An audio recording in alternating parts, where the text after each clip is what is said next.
and welcome back to Webcast News. I'm your host as always, James Etheridge, and in today's video, the untimely passing of actor Anton Yelchin, the NBA Finals Game 7 result. Firstly, for the main story of today. And for the main news of the video, I'm going to try and tackle the big topic of the EU referendum. If you don't live in Britain, the EU referendum is a vote that Britain will be doing and have been doing over the past few weeks, which the result will be announced on Thursday. This Thursday, the 23rd of June. The referendum and the voting of the people of Britain will then decide whether Britain remains or leaves the European Union.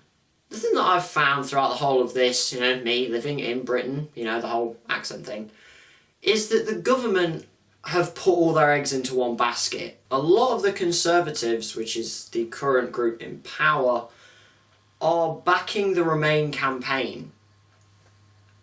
And that's a risky move. Initially, it looked like Remain was going to win by a landslide and there would be no competition. But in recent polls, Leave is catching, and in many polls now, with just a few days left, Leave is actually in a slight lead.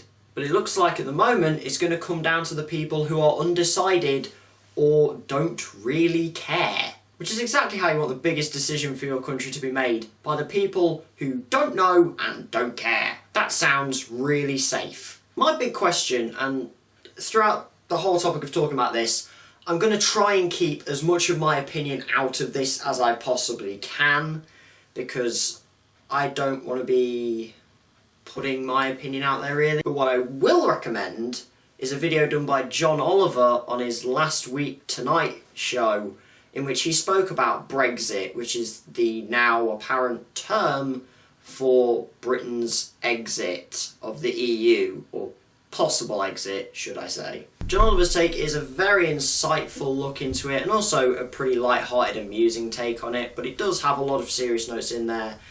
Link in the description down below, I urge you to go and check it out. And what I'm going to mention in this video is some of the things that have been happening over the recent days in the lead up to the referendum. The United Kingdom Independence Party, or UKIP leader, Nigel Farage, who is part of the Leave campaign because of his strong beliefs against immigration, is in a lot of hot water at the minute. And this is because of a poster the Leave campaign have used which depicts a large crowd of immigrants walking with the slogan, "Breaking point, the EU has failed us." And just to throw in something else, today is World Refugee Day. So that doesn't really help the Leave campaign, does it? When Refugee Day is only 3 days before a big referendum in which they are trying to stop this immigration and bringing in refugees to help them. And then the worst part of this whole referendum was the killing of MP Jo Cox in West Yorkshire last week.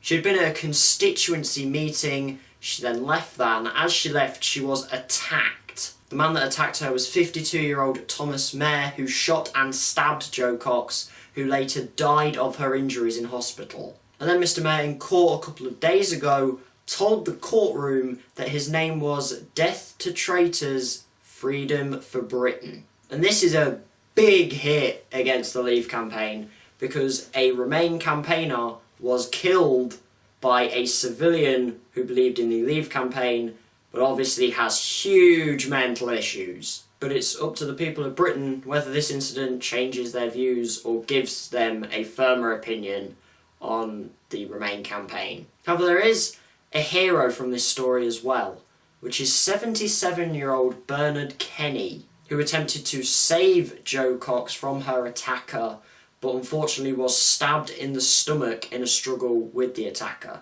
Now he is in hospital, he's recovered, he's in a stable condition, and there is now a petition to try and get Mr. Kenny awarded with the George Cross, which is the second highest honour medal and the highest honour medal that can be awarded to a civilian. Thoughts go out to the friends and family of Jo Cox, and also a huge thank you to Bernard Kenny, who put his life at risk to save another person. Unfortunately, he couldn't save Jo Cox, but his actions may have saved a few others. And the bravery to throw yourself into something like that is incredible. And that's where we're at really with the EU referendum right now. So let me know in the comment section down below, not so much whether you'll leave or remain, but more what you think of what's been happening in the lead up to this. The Nigel Farage Leave campaign poster, the killing of MP Joe Cox, your opinion on those kind of things. And then moving on, in the news, the untimely passing of actor Anton Yelchin, who is best known for playing Chekhov in the most recent Star Trek films, who was killed in a freak accident at his home yesterday. This happened at his home in Los Angeles and occurred when his car rolled down a steep bank at his home, hitting him and then pinning him against a postbox pillar and a security fence. Tributes have poured in for Anton Yelchin, varying from Twitter posts to Instagram posts. They've come in from his fellow Star Trek actor colleagues, including John Cho and Zachary Quinto, to other actors in the business like Chris Evans, all remembering him for what a kind person he was and what an amazing actor he was. But I think from all of the posts I've seen so far, J.J. Abrams' one is probably the most touching one, I'd say. J.J. Abrams directed the previous 2 Star Trek films in which Anton Yelchin was in, and he put a picture on Twitter of a message that he'd written on a whiteboard, which read, "Anton, you were brilliant. You were kind, you were funny as hell and supremely talented, and you weren't here nearly long enough. Missing you."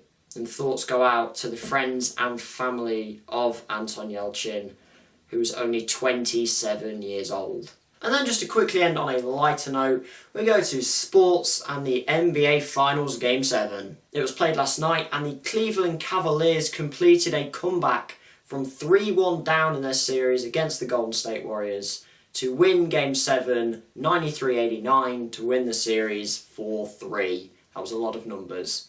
It's the first time a team has ever come back from 3-1 down in the NBA Finals, so there's a pretty big thing. And it's the first time that the Cleveland Cavaliers have ever won the NBA championships, so there's another big thing. However, the completely unsurprising thing is that LeBron James was named as the most valuable player of the finals, and in Game 7 he had possibly one of the best games of his life. He had 27 points, 11 rebounds and 11 assists as he took his hometown team to the championship, which is a pretty nice touch. The final thing is a big congratulations to the Cavs organisation and commiserations to the Warriors, but you won it last year, so, you know, give someone else a go. And that is it for this video. Again, if you have any comments on any of the stories I've spoken about today, leave them in the comment section down below. If you've enjoyed the video, make sure you like and share the video. Share's a very underrated thing, so you might as well share the video. Can we agree to that? Also, if you like the look of the channel, make sure you subscribe as well. Social media for the channel will be on the screen right now as well. And as always, thanks for watching.